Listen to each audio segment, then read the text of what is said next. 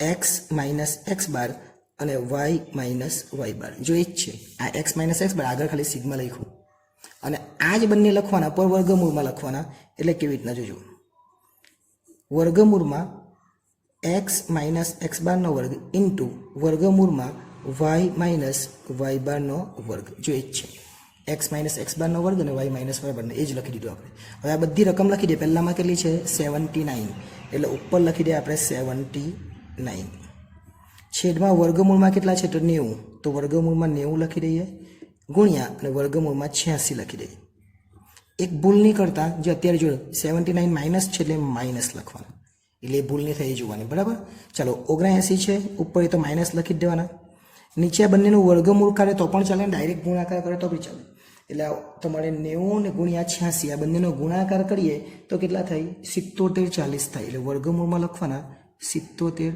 40 હવે માઇનસ 79 તો ઉપર લખવાના જ અને 77 40 નું વર્ગમૂળ કરવાનું 77 40 નું વર્ગમૂળ થાય 87.97 અને પાછળ 33 છે નહીં લખવું હોય તો ચાલે તો લખી દઈએ અને પછી 79 ભાગ્યા 87.97 કરવાના એટલે જવાબ આવે 0.8980 ઉપર માઇનસ છે એટલે માઇનસ એટલે આ જવાબ આવે ખરો પણ આ નહીં લખવાનું આપણે શું લખવાનું બે જ આંકડા લખવાના એટલે r બરાબર આ પહેલા બે આંકડા અને પાછળ 8 છે એટલે 90 0 પોઈન્ટ કેટલા થઈ જાય 90 એટલે તમારો જવાબ આવશે 0.90 એકચ્યુઅલી 0.8980 માઇનસ આ પણ સાચું જ છે પણ પાછળ 80 છે ને એટલે 8 છે 8 એટલે આગળ એક વધી જાય એટલે 90 થઈ જાય એટલે આ હતો આપણો સ્વાધ્યાય 2.2 નો બીજો દાખલો અને એક સારાની પરીક્ષામાં બે વિષયો એક નામા પદ્ધતિ અને એક આંકડાશાસ્ત્ર એટલે કે એકાઉન્ટ અને સ્ટેટમેન્ટ 10 વિદ્યાર્થીઓના નિદર્શનમાંથી મેળવેલા ગુણની માહિતી નીચે પ્રમાણે આપેલી છે બંને વિષયોના ગુણ વચ્ચેનો સહસંબંધાંક શોધો એટલે કે r શોધવાનો છે ત્રણ રીતે શોધાય આપણને ખબર છે જુલાઈ 19માં મે 21માં અને જુલાઈ 22માં એમ 3 વખત બોર્ડની પરીક્ષામાં દાખલો પૂછાઈ ગયો છે શું કરવાનું તો એકવાર પહેલા x લખવાનો અને બાજુમાં લખવાનું y આ જે રકમ આપેલી છે બેથી ઉતારી દે 60 છે પહેલી પછી 80 50 એ રીતના ઉતારી દેવાની 80 50 80 95 40 70 ત્યાર પછી 40 છે ત્યાર પછી 35 છે ને 90 છે જે આપેલું છે બેઠું જ પહેલાં લખી દેવાનું ઓકે ત્યાર પછી બીજી રકમ છે એમાં y લખી દે 50 75 60 85 90 40 65 30 45 અને 70 આ રકમ આપણે આપેલી છે બધી લખી દીધી આટલું કરવાનું ત્યાર પછી આપણે આગળ શીખી ગયા પ્રમાણે પહેલાનો સરવાળો કરવાનો અને કહેવાય સિગ્મા એક્સ અને આ બાજુ સરવાળો કરવાનો અને કહેવાય સિગ્મા વાય તો સરવાળો કરી દે 60 વત્તા 80 વત્તા બધાનો આપણે સરવાળો કરી દે 60 80 50 80 95 40 70 40 35 અને 90 આ દરેકનો સરવાળો કરી એટલે થાય 640 સરવાળો કેટલો થયો 640 એ જ રીતના અહીંયા વાયનો સરવાળો કરીએ 50 75 60 85 90 40 65 30 45 અને 70 એનો સરવાળો થાય 610 આટલું થાય પછી આપણે શું કરતા હતા તો પછી આપણે કરતા હતા x બાર એટલે કે સિગ્મા x ના છેદમાં n અને વાય બાર એટલે કે સિગ્મા વાયના છેદમાં એન. બધી વસ્તુ છે જ આપણી પાસે. એ 640 છે, એન આપણી પાસે નથી. અહીંયા 610 છે, એમાં પણ એન આપણી પાસે નથી. પણ એન આપણને આપેલો છે અહીંયા કેટલા 10 વિષયો. અને ન આપેલું હોય તો કેવી રીતના કરવાનું? તો આ ગણી કરવાનું. 1 2 3 4 5 6 7 8 9 10 બંનેમાં સરખું જ આવે એટલે અહીંયા લખી દેવાના 10, અહીંયા લખી દેવાના 10. ચલો 640 ભાગ્યા 10 એટલે 64. એટલે એક્સ બાર પોઈન્ટ વગર આવી ગયો. જો પોઈન્ટમાં આવે તો યુવી વાળી રીત છે આપણને ખબર. વાય બાર પર પોઈન્ટ વગર આવી ગયો 61. એટલે પોઈન્ટ નથી આવતું તો એક્સ માઇનસ એક્સ બાર, અને પોઈન્ટ આવે તો બે રીત છે, એક્સ વાય અથવા યુવી. એ આપણે પછી કરીશું. અત્યારે એક્સ માઇનસ એક્સ બાર કરીએ અને વાય માઇનસ વાય બાર. એક્સ બાર આવેલો છે આપણો 64 એટલે એક્સ બાર અહીંયા લખી દઈએ 64 અને વાય બાર આપણે આવ્યા છે 61 એ લખી દઈએ. શું કરવાનું હવે? તો હવે આપણી પાસે જે આવી ગયું છે એક્સ બાર અને વાય બાર એ એક્સમાંથી બાદ કરવાનું. એક્સ 60 છે, 60માંથી 64ને બાદ કરવાના. આ 60માંથી 64 જાય તો -4 આવે. 80માંથી 64ને બાદ કરીએ તો 16 આવે. 50માંથી 64ને બાદ કરીએ તો -14 આવે. 80માંથી 64ને ફરીથી બાદ કરવાના તો 16 આવે. હવે 95માંથી 64ને બાદ કરીએ, 95 - 64 તો 31 આવે. 40માંથી 64 એટલે -24 આવે. 70માંથી 64 એટલે 6 આવે. એ જ રીતના 40માંથી 64 ફરીથી -24 આવે. 35માંથી 64 માઇનસ કરવાનું એટલે -29 આવે. અને 90માંથી 64 માઇનસ કરીએ એટલે 26 આવે. અને આ બધું છેલ્લે 0 થઈ જવું જોઈએ. તમારે ચેક કરી લેવાનું 0 થઈ જાય.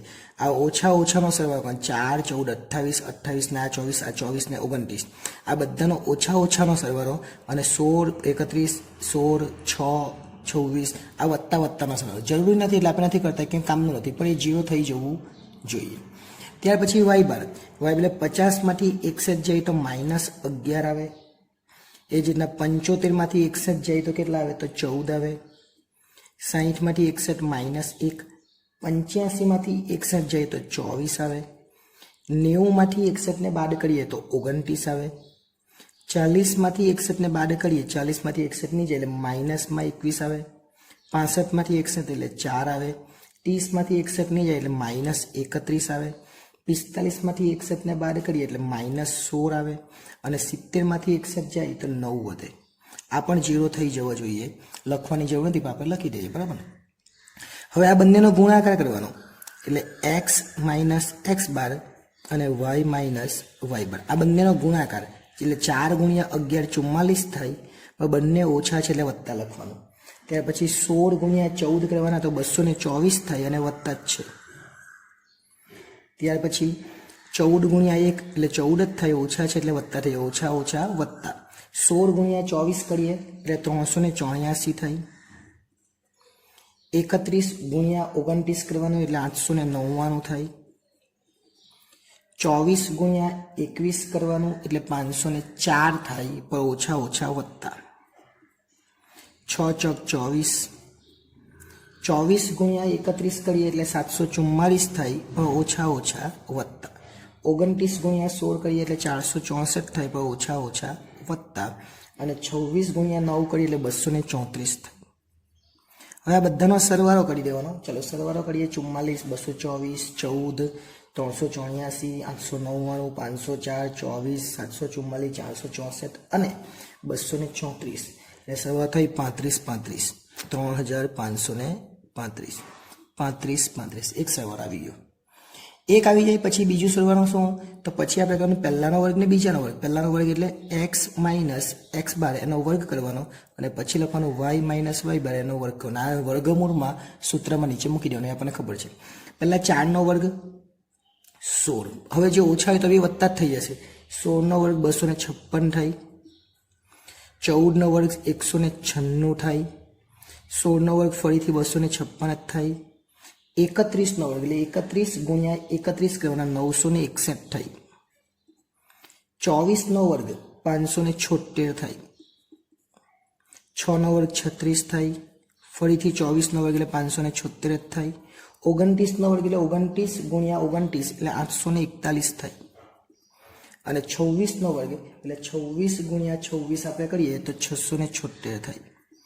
આનો સરવાળો કરી દેવાનો. 16, 256, 196, 961, 576, 36, ત્યાર પછી ફરીથી 576, 841, 676, 4390 એટલે આપણે 4390 એવું બોલી શકીએ. કેટલા થાય? 4390. હવે છેલ્લું કોષ્ટકમાં એક બાકી છે એટલે y માઇનસ y બારનો વર્ગ. y માઇનસ y બાર છે જ. 11નો વર્ગ એટલે 121 થાય. 14નો વર્ગ આપણે આગળ પણ જોયું 196 થાય. 1નો વર્ગ તો 1 જ થવાનો. 24નો વર્ગ 576 એ પણ બધા આવી ગયું છે. 24 ગુણ્યા 24 કરી દેવાનું. 29નો વર્ગ 29 ગુણ્યા 29 એટલે 841 થાય. ત્યાર પછી 21નો વર્ગ 441 થાય. 41 ગુણ્યા 21 4નો વર્ગ 16 થાય. 31નો વર્ગ 31 ગુણ્યા 31 કરી એટલે 961 થાય. ત્યાર પછી 16નો વર્ગ 256 થાય. 16 ગુણ્યા 16 કરવાના. 9 ગુણ્યા 9 એટલે 81 થાય 9નો વર્ગ. અને આ બધાનો સરવાળો કરી દેવાનો એટલે આપણને છેલ્લો જવાબ મળી જાય. 121, 196, 1, 576, 841, 441, 16, 961, 256 છેલ્લે 81. ટોટલ સરવાળો એટલે 3490 થાય. 3490. હવે સૂત્ર યાદ રાખવાની પણ જરૂર નથી. આના છેદમાં આ બે વર્ગમૂળમાં લખવાનું આપણને ખબર છે. તો આપણે લખીએ r બરાબર શું સૂત્ર મૂકવાનું? પહેલાના છેદમાં એટલે x માઇનસ x બાર આ જે છે એના છેદમાં એટલે જે પહેલું છે એના છેદમાં x માઇનસ x બાર અને y માઇનસ y બાર આટલું છે. હવે એના છેદમાં શું લખવાનું? તો એના છેદમાં આ લખવાનું બંને વર્ગમૂળમાં. એ બંનેને શું લખી દેવાનું? આપણે વર્ગમૂળમાં લખી દેવાનું. તો એ લખીએ વર્ગમૂળમાં સિગ્મા x માઇનસ x બારનો વર્ગ ઇન્ટુ વર્ગમૂળમાં સિગ્મા y માઇનસ y બારનો વર્ગ. બંનેનો વર્ગ લખી દેવાનો છે. ચલો પહેલું 35 35 છે તો અહીં લખી દે 35 35. કેમ પહેલું? તો પહેલું જો આ પહેલું છે x માઇનસ x બાર એ 35 35. પછી x માઇનસ x બારનો વર્ગ કેટલા છે? 4390. y માઇનસ y બારનો વર્ગ કેટલો? 3490. એ લખી દે બંને વર્ગમૂળમાં. તો એ પહેલા વર્ગમૂળમાં લખી દે આપણે 4390 ગુણ્યા બીજા વર્ગમૂળમાં લખી દે 3490. ક્યાંથી લાવ્યા? તો ઉપર જે આપણે ગણતરી કરીએ જ છે આ ગણતરી જ છે બરાબર. બંનેનું વર્ગમૂળ કરી નાખો અથવા બંનેનો ગુણાકાર કરી નાખો. એટલે આ બંનેનું વર્ગમૂળ કાઢીને ગુણાકાર કરે તો પણ ચાલે અને પહેલા ગુણાકાર કરી નાખે તો પણ ચાલે. ચલો આ બંનેનો પહેલા ગુણાકાર કરી નાખે એટલે કેટલો થાય? તો આપણે લખીએ ગુણાકારમાં 15 32 1100 લખીએ. 15 32 ને 1100. તમારે વાંચવું હોય તો બધી રીતે વંચાય. કેવી રીતના? 1,53,21,100 15 32 1100 એવું સાદી રીતે વાંચી કરે તો પણ ચાલે. ચલો 35ના છેદમાં 35 લખવા. પછી આનું વર્ગમૂળ કાઢી દેવાનું. 15 32 1100 ને વર્ગમૂળ દબાવી દેવાનું એટલે 3914 આવે. પછી પોઈન્ટમાં જે આંકડા હોય તે લખી દેવાના. ચાલો બધા જ લખી દે. 2177 આવ્યા છે બરાબર. આટલું આપણે લખી દેવાનું. પછી ભાગાકાર કરી નાખવાનો અને ભાગાકાર કરે એટલે આપણો r બરાબર આવી જાય. કેટલો આવે? 35 35 ભાગ્યા 3921.21.70 એટલે જવાબ આવે 0.90 અને પાછળ 31 છે એટલે આવું છે 0.9031. એટલે પાછળનો આંકડો લેવાની જરૂર નથી. એટલે આપણો આટલો જ જવાબ 0.90 આ આપણો જવાબ આવે. એટલે આટલી સરળ રીતે આ દાખલો થઈ જાય અને આ દાખલો આપણને 5 માર્ક્સમાં પૂછવાનો. આભાર.